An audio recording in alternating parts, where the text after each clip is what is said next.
I'm a four-time best-selling author. I love writing books. I love helping people write their books, and I help people write and publish their books in as little as 5 weeks. Do it a little bit differently than I'm seeing other people in the industry doing it. So for me, I want to make sure that the book is going to be a success before you actually write it. So what I do is I teach my authors how to have conversations with their ideal clients about the book, so they get the right lens for the book, they get the right language for the book, and they lay the groundwork for the people that they're speaking with to become clients or strategic partners, right? So for me, don't wait till your book is published to leverage it, like leverage it right from the beginning.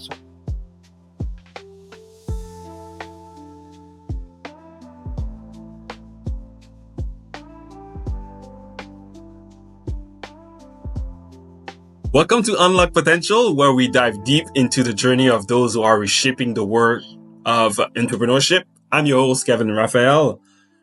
Today, I'm really thrilled to have Ben Gioia with us. Ben is a 4-time international bestseller. He's a podcast host and the creator of the Influence with a Heart method. Ben, thank you very much for taking some of your precious time and your vacation to join us today. How are you doing? Really well, Kevin. Thank you so much. It's really an honor and a pleasure to be here. I love speaking and love getting to share my stuff. So it's really a privilege to be with you. Thank you. And for those who don't know who Ben Gioia is, can you do a quick introduction? Yeah, thank you so much. So you did mention that I'm a 4-time best-selling author. I love writing books. I love helping people write their books, and I help people write and publish their books in as little as 5 weeks. Do it a little bit differently than I'm seeing other people in the industry doing it. So for me, I want to make sure that the book is going to be a success before you actually write it. So what I do is I teach my authors how to have conversations with their ideal clients about the book, so they get the right lens for the book, they get the right language for the book, and they lay the groundwork for the people that they're speaking with to become clients or strategic partners, right? So for me, don't wait till your book is published to leverage it, like leverage it right from the beginning. So I help people do all that stuff, right? Grow and amplify their business, help them make an impact with their message thanks to their book, and then also guide them through the publishing process, because the publishing world is a little bit scary and crazy and a little bit of a wild west these days. And the nice thing is that if you know the path, you can totally take full advantage of it and bring your book to the world. And if you don't know the path, like unfortunately some people end up losing a bunch of time, money, and energy and essentially killing their dream. So for me, it's really important, because there's people like us who want to help change the world, right? How can I help those people bring their book to the world and to the people who need it most? That's awesome, Ben, because a lot of, how can I say this? A lot of, especially in entrepreneurship, we have a lot of ideas. And we think that idea is the solution that's gonna revolutionize whatever the area where we're working on. And a book is kind of like an entrepreneurship idea as well. So the way that you present it is that you lay the groundwork to figure out what the target audience loves. That way you can write a book about what they're looking for, and you increase your success basically once your book gets out. Yep. Yeah, exactly right. Because a lot of people, I tell people that 9 out of 10 books don't work, right? Because people don't do what you just described, what I just described, right? And that's really a shame, because the content can be good, the information can be good, right? They might be serving great clients and making great impact, but then they lose that little piece of really understanding what their ideal clients need. And, I've had the pleasure of hearing from some of my authors that they have these conversations with their ideal clients, right? And one of my clients, like, they got a 5-figure speaking fee from a conversation about their book before it was done, right? Somebody else got a 6-figure consulting fee before their book was done, right? And I can't guarantee specifically that for everybody that I serve, but right, just having that level of clarity, because whether it comes from the conversation before the book is done or the relationship that gets built thanks to that conversation, that outcome is going to happen sooner or later because you're really understanding who your ideal client is. And again, you're not taking a guess with your book. Exactly. Well said. Well said. Um, can you share a memorable success story from one of your clients, like the one you mentioned? There's this one that got a six-figure consulting deal before their book was even published. Do you have other success stories like that you want to share with us? I do. One of my favorite ones is a client of mine who does diversity, equity, and inclusion consulting, actually in Canada, to big organizations. And she wrote a super cool book called Being Brown in a Black and White World, right? Because she's a woman of mixed race, right? So talking about her lived experience, right? Kind of being on the outside and being on the outside, right? And applying this wisdom and experience to how she was consulting. She published her book, and somebody at Google found her book, and then Google hired her to come speak.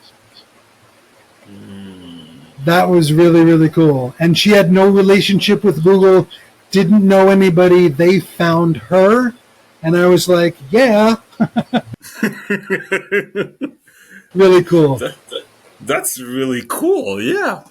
Yeah, and especially with the topic of the book, that's really amazing. Awesome. Yeah. Well, what do you think what was the key factor in helping either that client or any other client that you had achieved so much impressive results?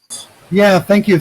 So you might hear me repeating myself, Kevin, and viewers and listeners, so forgive me for that, but it's intentional, right? Conversations with ideal clients about the thing that you're creating, as you're creating it, before you're creating it, is such a game changer. So that's first and foremost success right there. Another thing for me, for how I help people with their books, is I operate both as a book writing coach and as a business strategist, right? So it's not just like, how are we going to write the book right, but how are we going to account for your business, for the message you want to bring across, for the stories you want to tell, for the audience you want to serve. So I'm looking, as an advocate for the author, and I'm looking as an advocate for their reader. So really looking, okay, is this book going to do the due diligence, right, and bring the kind of results? And then in terms of just getting it into the world quickly, if people are following my process, right, sometimes tricky when you're a coach, do what I say, but if people are following my process, if they've done the foundational work, had the conversations, in the first month or two that we're working together, we outline the book in the first month or two, and then when we get into the writing, they can have a first draft done in 5 to 13 weeks. And this is what many of my clients have done, because they're using the blueprint that I give them to make it really easy to focus on the content and not focus on the logistics of the book, right? They're using a writing framework that I give them to help them communicate clearly and effectively.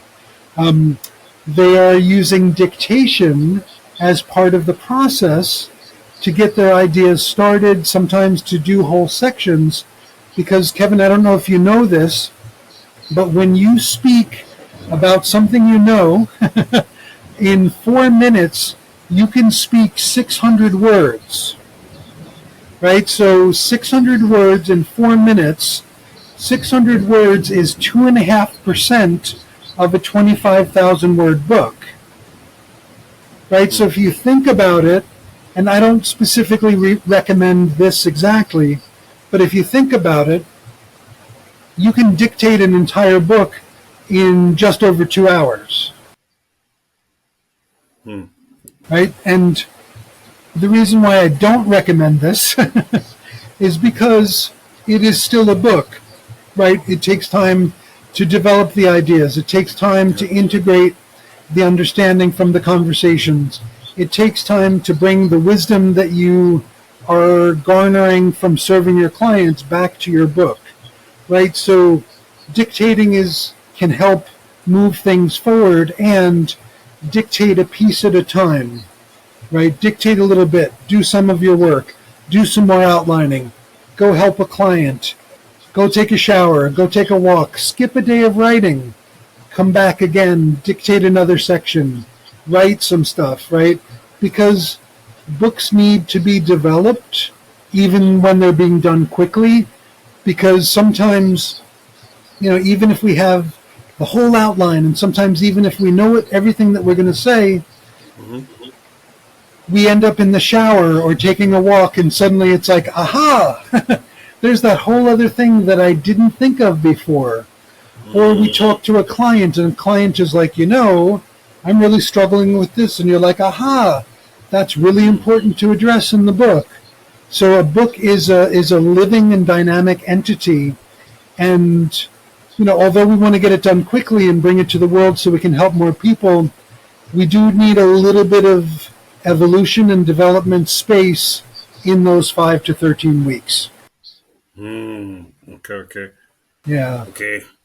That's pretty impressive. Because it's especially now we live in an era that we want instant results. So we think that the best way to achieve something is sometimes it's the fastest, but that doesn't mean that you're gonna have the result that we're looking for or the result that the audience needs. So by having this those different steps to allow you to work on the book and to get your different haha moments, that allows you, like you said, it allows you to develop the book. That way you can have a better result at the end. Yeah. And thank you for saying that, because it's, there's a kind of like the Buddha talks about, the historical Buddha, right? Talked about a middle path, right? Not too much of this, not too much of this. And it's the same thing with the book, right? Like you don't want to get it done too fast because of, we want to evolve the ideas and really get the quality in, but you don't want to take too long because you want to use the book to attract clients and develop strategic partnerships and serve the people you want to serve, because there are people who are waiting for your book right now, right? So Mm, I say to people, hurry up and write your book, but don't rush, nicely said.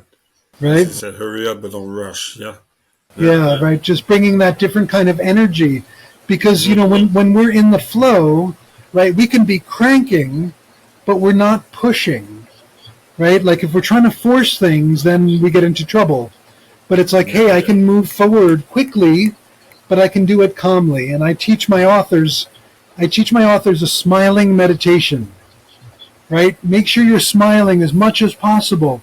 Make sure you're smiling throughout the day, first of all, but especially when you're sitting down and working on your book, because invariably you start working on your book and you start stirring the pot and things come up. And it's like, oh, judgment and fear and doubt and worry and maybe imposter syndrome, like all the things that just happen when we start writing a book or when we start taking our stand, right? Hmm. Who are you to share that message? Who are you to raise your rates, right? Who are you to bring a message to the world that's going to change lives?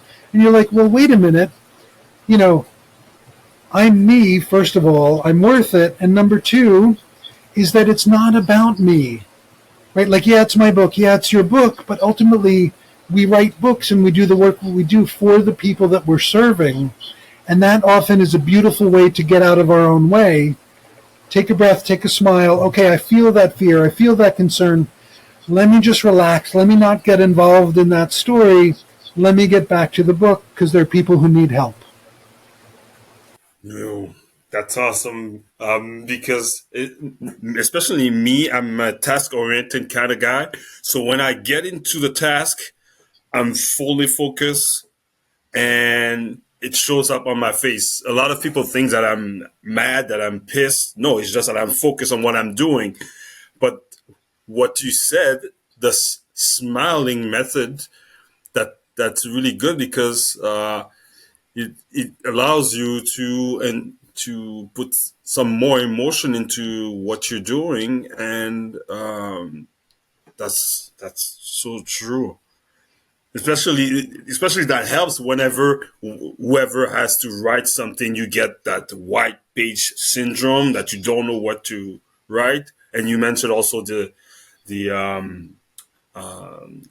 imposter syndrome and all of that. So that plays a lot with your emotions. So by adding a smile and relaxing on your journey to as an author, that really helps. That's so true. Yeah, thank you. Yeah, I like to say to people, a light mind is the right mind to write. Right? A light mind is the right mind to write, and a great way to get a lighter mind is to smile. Hi, I wanted to take a break to thank you for tuning in and being part of this incredible journey with us. It's because of you that we're able to create content that inspires, educates, and unlock potentials. But guess what? We want to take things even further. We're aiming to bring you higher quality content, videos, sharper audios, and content that just keeps getting better. And this is where you come in. If you've been loving what we're creating and want to see us level up, here's your chance to make it happen. We've set up a Throne account where you can support our journey to upgrade our equipment, whether it's better cameras, microphones, or even lighting. Every single bit of support, no matter big or small, goes directly toward helping us deliver the best possible experience for you. So if you believe in what we're doing and want to be part of making our content even more amazing, just click in the link in the pinned comment to support us on Throne. Together we can make this journey truly incredible. Let's get back to the program. Beside what we just talked about, the smiling method and all of that, what are some other key lessons you learned from your journey and your clients' experiences? Yeah, thank you. One of the big ones is that for most people like us, so speakers, coaches, consultants, right, small business owners, entrepreneurs, right, those of us who want to tell our story, share our message, and grow or amplify our business with a book, that most of the time, like 99% of the time, we do not want to use a traditional publisher for the book. This is really, really important, right? Most people, when they think about book publishing, they think about a traditional publisher. Oh, I want to get my book published with a publisher. I might need an agent to help me find a publisher, and then I have to write like a 35-page book proposal and give it to my agent to bring to the book publisher, or maybe I send the proposal by myself to the publisher, right? But then let's say somebody does work with a traditional publisher, right? If the publisher chooses their book and they sign a contract, the author signs a contract, the author is giving up their intellectual property when they sign the contract. So if you work with a traditional publisher, you're literally signing away your book to be owned by someone else. So you are immediately giving up creative control, editorial control, timeline control, strategic control, all those kinds of things out of the. So for me, and for the people that I'm serving, right, like my people want to use their book, they want to give keynotes, they want to do consulting, right? They want to turn their book into a course or license their material. Like all of those things can be stopped or hindered if they don't own their own intellectual property, right? So very, very important. Don't use a traditional publisher 99% of the time. own your intellectual property, be in charge of your book. And then the other part of this, very, very important, is the question is, okay, well, what do I do? Right? You want to do what is called author-controlled publishing, right? Or another way to think of that is professional self-publishing, Okay. right? So it's self-publishing, but it means don't do it by yourself, right? So don't fix your own toilet. Don't fix your own electric, right? Probably don't fix your own car unless you know how to do it, right? Get a professional to help you do the thing, right? But don't work with a traditional publisher. Work with a publishing company that can do all the stuff, right? They can do the editing and proofreading. They can do the cover design, the keyword analysis, the category analysis, right? Help you with a launch plan, all those kinds of things. Very often more than a traditional publisher will offer, but leave you in control, leave you in the driver's seat. Your intellectual property, everything is under your account, right? And you're not, paying all sorts of royalties to a publisher. Because Kevin, I don't know if you know about this, but quick math quiz.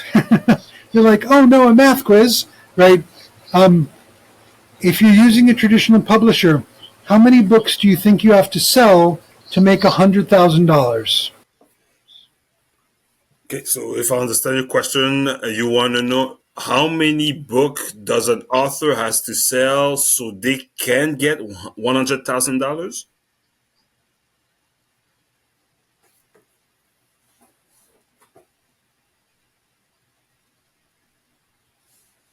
I don't know, but I'm going to throw a number in the air like this. Let's say $1 million. Thank you. Good guess. And it kind of feels like that. At least 90,000, right? Okay. Because for every book that they're selling, right, that an author sells with a traditional publisher, the traditional publisher is taking most of that money in royalties. So the author is getting maybe $1 for the book, right? If there's an agent, also the agent is getting a cut of the book, right? So making an impact by selling books is really, really hard, right? There's nothing wrong with book sales, but for me, I like a different kind of math, right? I would much rather sell 0 books and make $100,000, right? And you're like, well, how do you do that? Right?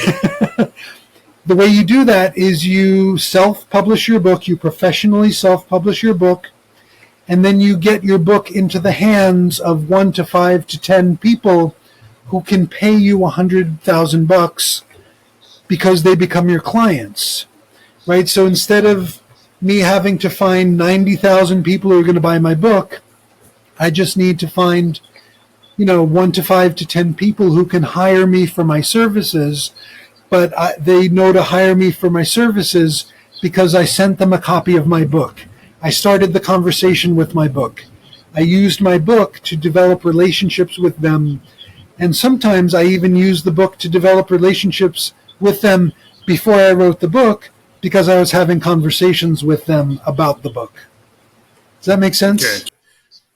So if I'm understanding, in that book, basically, you are showcasing your services. Yes, Right? yes, but not doing it. And thank you so much for saying that.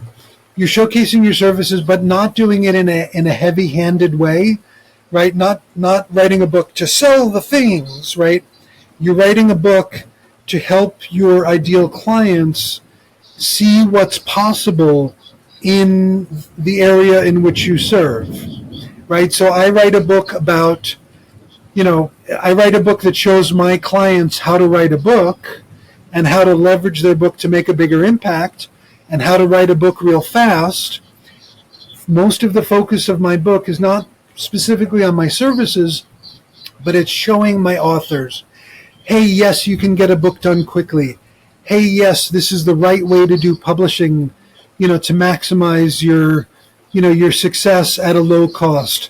hey, this is the way to make sure the book is going to be successful by talking to your ideal clients, right? So I'm helping my readers shift their beliefs and perspectives into what's possible. Yes, you can do a book. Yes, time is not an issue like you think it is. Yes, even though everybody and their mother is publishing a book, you can still write a book and stand out in the marketplace, right? So the focus of my book is some information and a little bit of showcasing what I do, but it's much more helping them solve their immediate problem.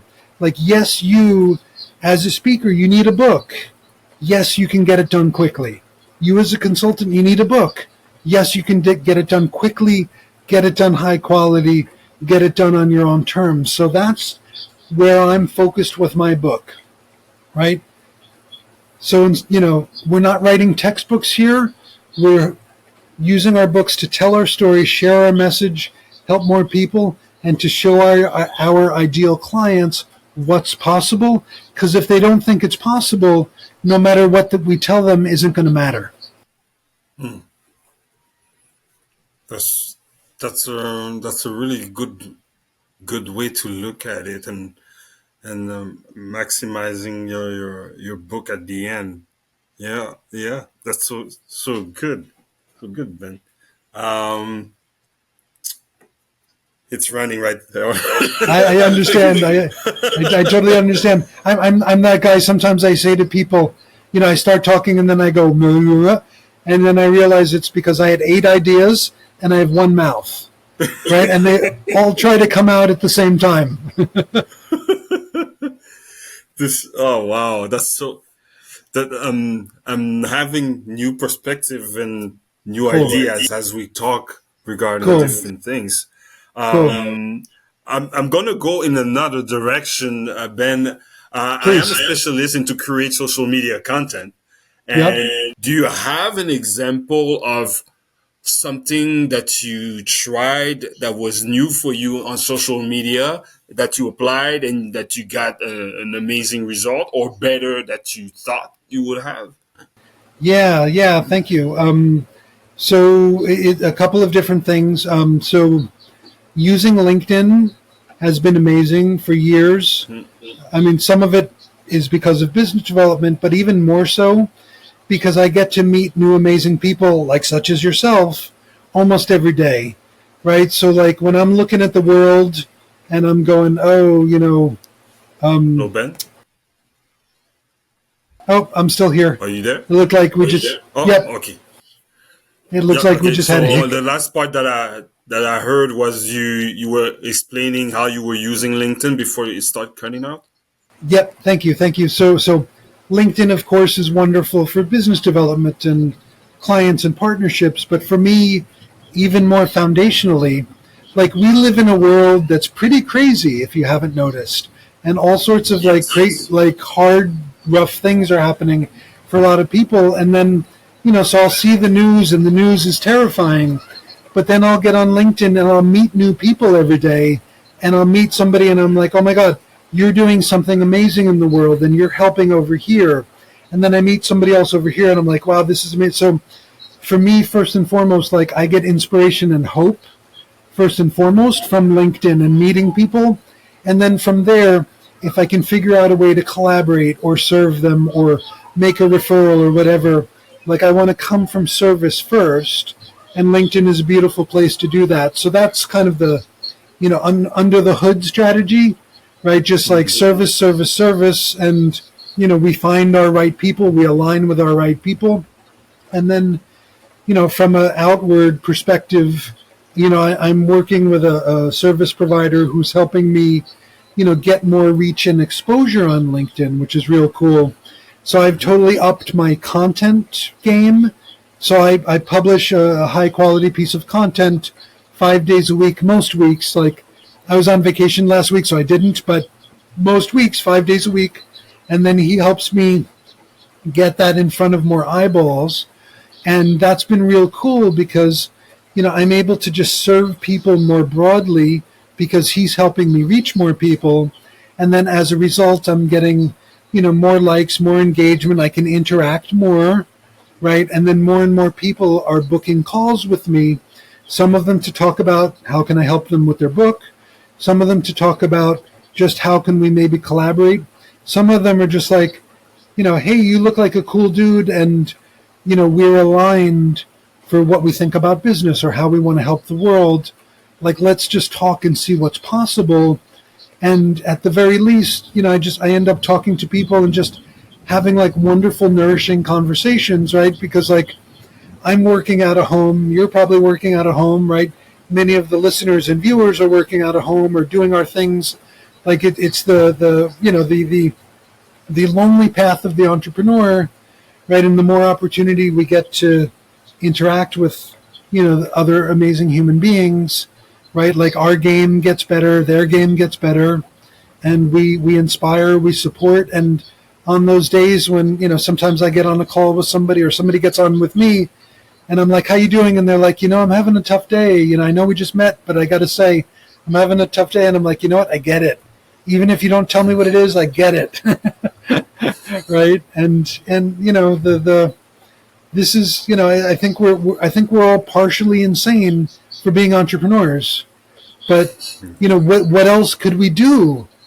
Right. Because we know we can help better by doing this, right? By not having a boss. No offense, bosses, right? But just that I want to do it on my terms. And even though sometimes it's like, oh, if I could just drive a bus, right? But I'm like, I can't drive a bus, right? Like, because I want to do this, and I come back again and again. So that's a little bit of an extended answer to your question.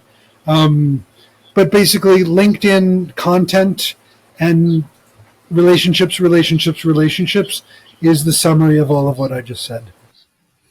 That's so true what you said, Ben, because I noticed that the interaction are different on LinkedIn. It's not about likes. It's not about views. It's more than that. It's interactions it is so different than the other social media platform in a good way. So that's so true that what you said, because LinkedIn is a platform that I discovered. I knew that platform for a long time, but it's something that I can say that I seriously start to look into it a year ago. And I noticed, like you said, that the vibe is definitely different on LinkedIn, and it's a good vibe. So you're right. The fact that LinkedIn has a certain vibe that's positive. That's there's a lot of growth vibe that I feel like that when I'm ever on LinkedIn, and it's helping each other as well compared to the other platform. Hi, I wanted to take a break to talk directly to those of you who are looking to elevate your social media game. If you've been struggling to create impactful content, or maybe you're just not seeing the engagement you want, don't worry, I've got you covered. Here's the deal. I'm offering a free Zoom meeting where we can work together to enhance your content strategy.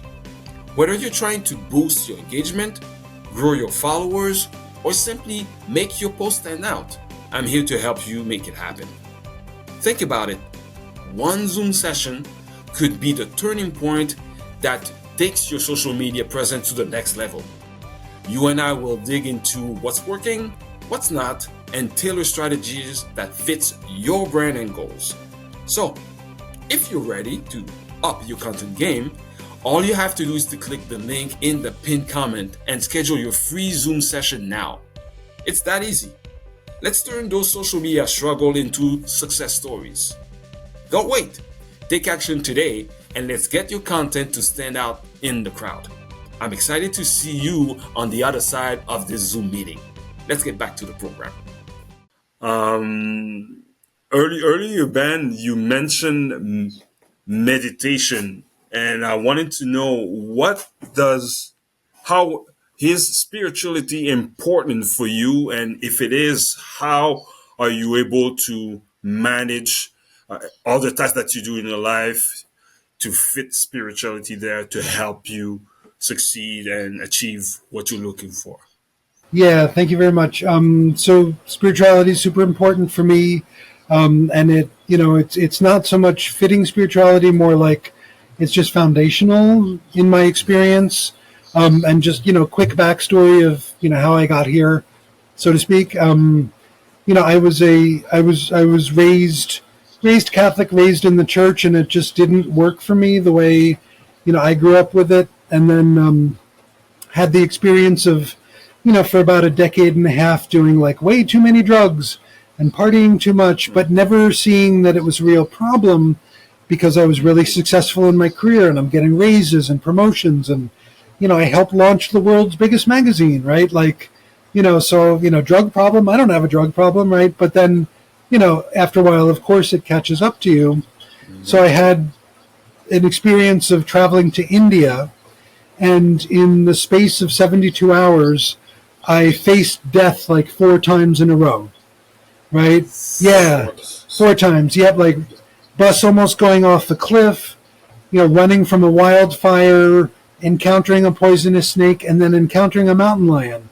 So 72 hours, all of that stuff happened, right? Yeah, right? So I was like, holy crap. So so I come back. For those of you who are listening, Kevin just made all sorts of faces. I'm sure they did too. Right.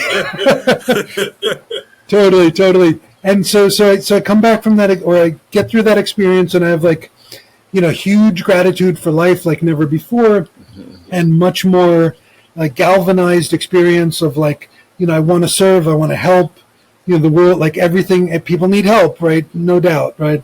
So I want to, make sure like everything that I'm doing in my life is about service, right? So I'm like, okay, I'm all excited, and I get back to the States after my first 2 months in India, and then like back in the drugs and like, damn it. So I finally find rock bottom, as they say, the real low point. And I'm like, okay, I got to get myself out of this. Like, I can't do this anymore because, like I'll die or something bad, or I'll go to jail, or, who knows what.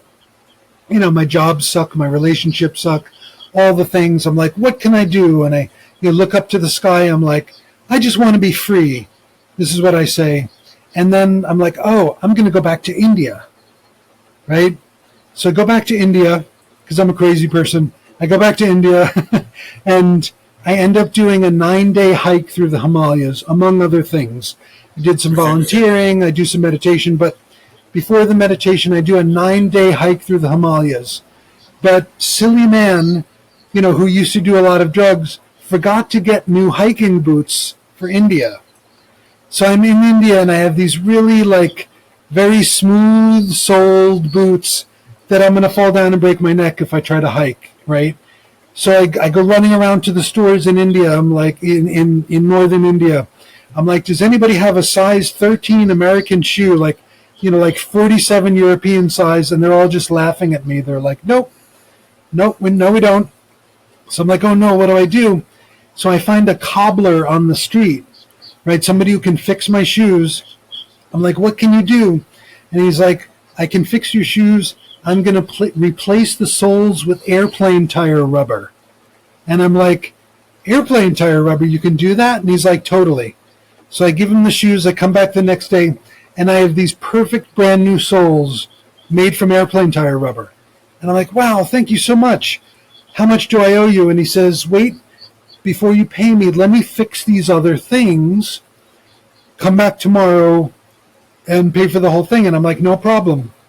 Because I'm now in love with this guy because he fixed my shoes.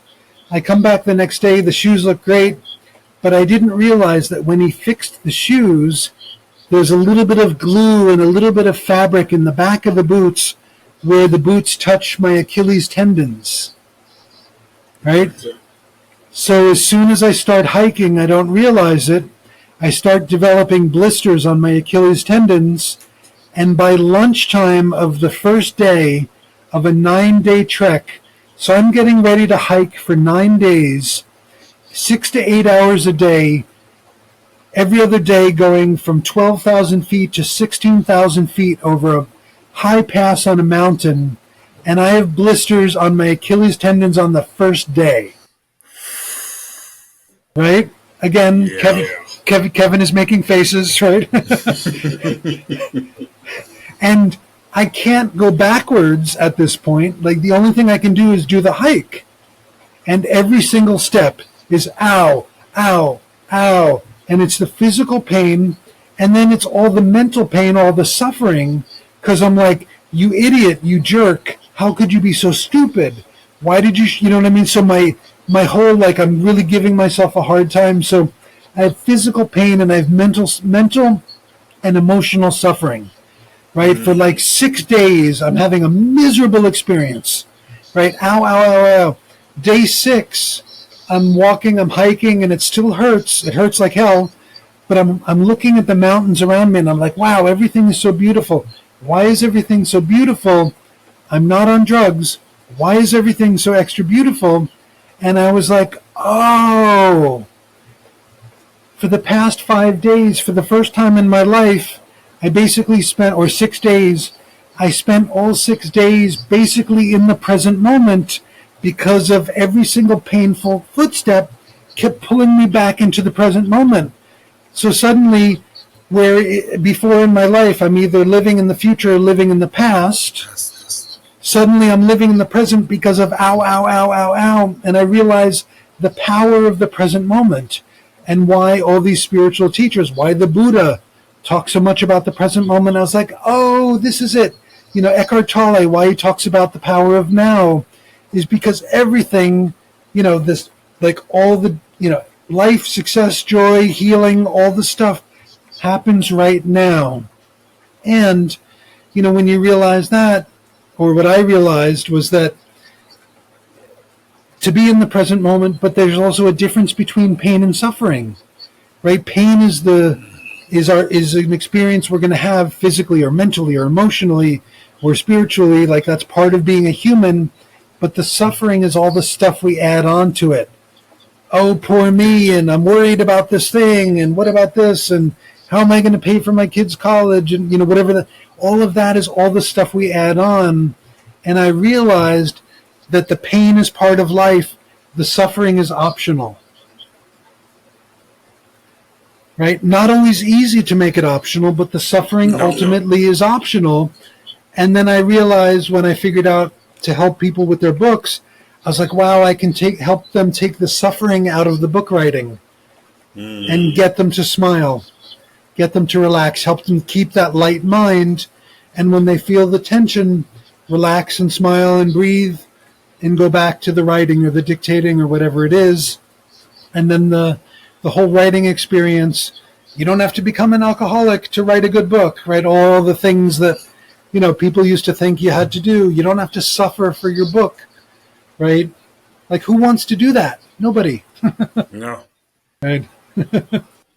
That's an amazing story, Ben, because it's with your story, it shows that pain will come. Life's hard. Plain and simple. Life's hard. So you will have some pain. But when you go through those pains, you will have an amazing result at the end of the day. And all the suffering that you were mentioning is like we're adding more weight on our journey on us, and it slow us our journey down.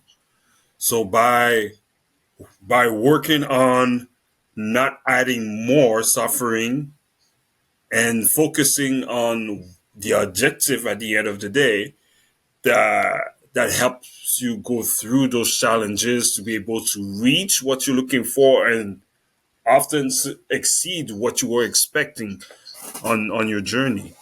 Yep. Beautifully said. That's it right there. Thank you. Uh, wow! I can't believe that we're at the end. It was such an amazing discussion, Ben. Yeah. Thank you. So do you have any upcoming project? What's next for you? Any exciting projects or goals that you're working towards right now? Yeah, thank you. So I mean, the big goal that is kind of ongoing. I moved to Spain 8 months ago, Yep. so just continuing to develop my life in Spain and expand my business to more of Europe, help more people around the world writing books. So that's a big part of the mix. About six of my authors are all finishing their books right now. So it's really fun to help them get over the finish line, which is really exciting. So doing that stuff, and probably the biggest thing is that I have. So I've been an entrepreneur for almost 17 years, and I've been working since I was like 11. Like I got my first summer job when I was like 11 years old, and frankly, like I love the work that I do, but I'm tired of working, right? So I'm switching starting this month, literally, to just working 3 days a week, right? So reframing, my processes, my partnerships, my assistant, like all of the things to really, focus my energy, like 3 long days, like a nurse, right? Focus my energy on like the really the highest leverage stuff, do really good partnerships, do really good, automation, systemization, all the kinds of things. And, just really trust that, I'm going to put my dedicated input into here, and then I'm going to step back every week and let things happen around me, right? Like I put the input into the universe, and then I'm going to let it come back. And I'm also going to study more Spanish, right? So yeah, that's a part of it. Good. And when you say that you want to change your schedule to 3 days a week, are those 3 days spread through the week or 3 consecutive days, or Yeah, how? three. Yeah, three consecutive days: Tuesday, Wednesday, Thursday. Yep. Okay. Because yeah, I'm tired of working on Mondays, and I'd like to have off on Fridays. So And what has been the as we mentioned earlier, the pains that comes with that new schedule? yeah, that's a really really great question. So some of it was the when I made the decision, I was like, right, because of like, what does this look like? Is it going to work? Am I going to get enough client? Like all of the kind of the mind chatter, right? The suffering stuff, right? Chatter, chatter, chatter. And I was like, okay, I can do this. And then getting ready, required a bit of work. So for the last like 4 months, like I've been building a lot, refining a lot, really working with my affiliates, working with my partners, systems, processes, like all that kind of stuff. So there was a bit of building and a bit of creation in this direction. And then now it's now like I'm into it, and it's like it's exciting, and it's a little nerve wracking. It's like, okay, well, how do I do this? Okay, like so it's now it's just I'm practicing, right? Like I flip the switch, and now I have to practice to refine it to because theoretically I know how it works, but then in practice it's like, okay, I'll really see what this all means, and then I'll just tweak the dial, continue to be an entrepreneur and just tweak the dials, make it better. We hope, and we'll see what happens. And hopefully in like 3 months, my Spanish will be a lot better because of this. Good, good. Well, I wish that your 3 day objective gets you to what you're looking for, Thank you. and having that free time allows you to enjoy your life even more. And Thank you. Ben, for those who want to follow you or wants to keep in touch in you or wants to contact you, how can they do that? Yeah, thank you. So a few different options. Connect with me on LinkedIn, right? That's always a great spot. My website is influencewithaheart.com. Once again, influencewithaheart.com. And I have a wonderful, if you're thinking about writing a book, I have a really great assessment that you can take, like a self-scoring assessment to make sure your book is going to work or understand where the gaps are. So influencewiththeheart.com/book success guaranteed, right? Influencewiththeheart.com/book success guaranteed. You can take the assessment in less than 5 minutes and score yourself. And then if I can help you with your book, it would be my pleasure. Or you'll see that you're all set to do your book. So go write your book. Good, awesome. So I will put all those links and those information contacts in the description. So thank you. Well, thank you, Ben, for as I said earlier, it has been an amazing episode, and for sure I'm gonna invite you to come back to see what you've been up to and all of that. So thank you everyone for tuning today into the Unlock Potential Show. Join us next time as we uncover more stories of innovations and success. Don't forget to give us a thumbs up, press the subscribe button, and ring the bell so you won't miss our next episode. If you have any comments regarding what we talked today, don't be afraid to write them below. And remember, every big journey begins with a small step. Let's take that first step together here at Unlock Potential. See you on the next episode, everyone. Brought to you by Wonder Studio and produced by Kevin Raphael.